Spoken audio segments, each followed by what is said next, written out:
Bonsoir. Ce soir, c'est mamie qui raconte l'histoire de Garou qui a peur du loup. Garou est un loup, un tout petit loup, né à la dernière pluie, tout petit, tout gris, gris loup comme tous les loups. Et Garou a peur de tout. Le soir, dans sa tanière, quand sa mère loup éteint la lumière, Garou est au désespoir. Ouh, maman, pas tout noir, je vais faire des cauchemars. Mais tu es un loup, Garou. C'est quoi cette histoire? Les loups n'ont pas peur du noir. Ben moi si, gémit Garou. Il y a un gros œil qui m'épie dans la nuit. Mais c'est la lune, Garou. Elle veille sur nous, c'est tout. Ouh, sanglote Garou. Ce n'est pas tout. Ouh, il y a des gros monstres noirs qui dansent sur la porte du placard. Mais c'est l'ombre des arbres, Garou. Le vent s'est levé et les fait danser, c'est tout. Mais Garou est si terrifié que sa mère loup, dépitée, laisse une bougie allumée toute la nuit au bord du lit. Le matin encore, tout ensommeillé, Garou ouvre sa gueule toute grande et bâille un grand coup. Ah, ouh! Et il se fait peur tout seul. Ouh! Secours, maman! Maman, j'ai entendu un loup. Mais enfin, Garou, c'est toi le loup. Tu as bâillé, c'est tout. C'est quoi cette histoire? Un loup qui a peur de tout? Allez, ça suffit, sors de ton lit, viens te promener dans les bois. Tu verras tous ceux qui ont peur de toi. Et Garou, collé à sa mère, fait ses premiers pas hors de sa tanière. Qui a peur de moi, maman? Demande Garou tout tremblant. Mais tout le monde, Garou, tous les enfants du monde ont peur du loup.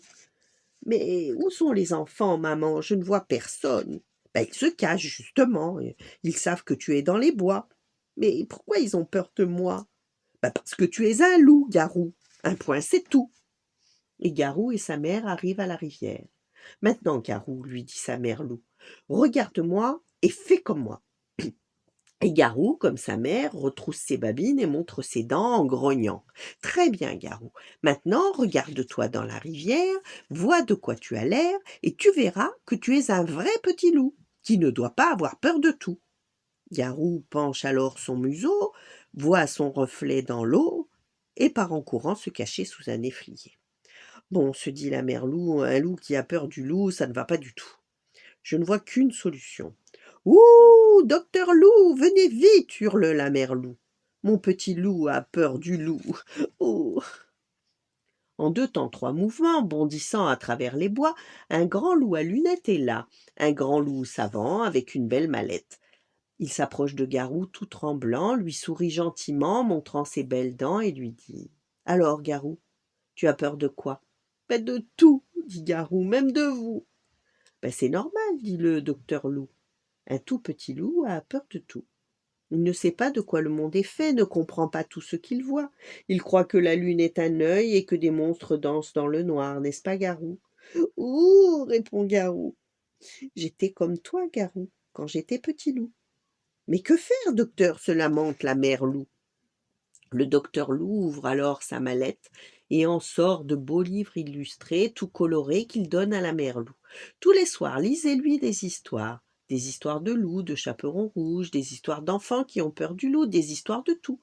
Et vous verrez, foi de docteur loup, à la dernière page, il aura sommeil et s'endormira sur ses deux oreilles. Et depuis ce jour-là, tous les soirs, la mère loup lit à Garou des histoires de tout, qui disent de quoi le monde est fait, et Garou s'endort sur ses deux oreilles. Et les histoires que Garou préfère sont celles qui le font rire dans son sommeil. Ce sont les histoires d'enfants qui ont peur du loup. Voilà. Bonne nuit, faites de beaux rêves, et à demain.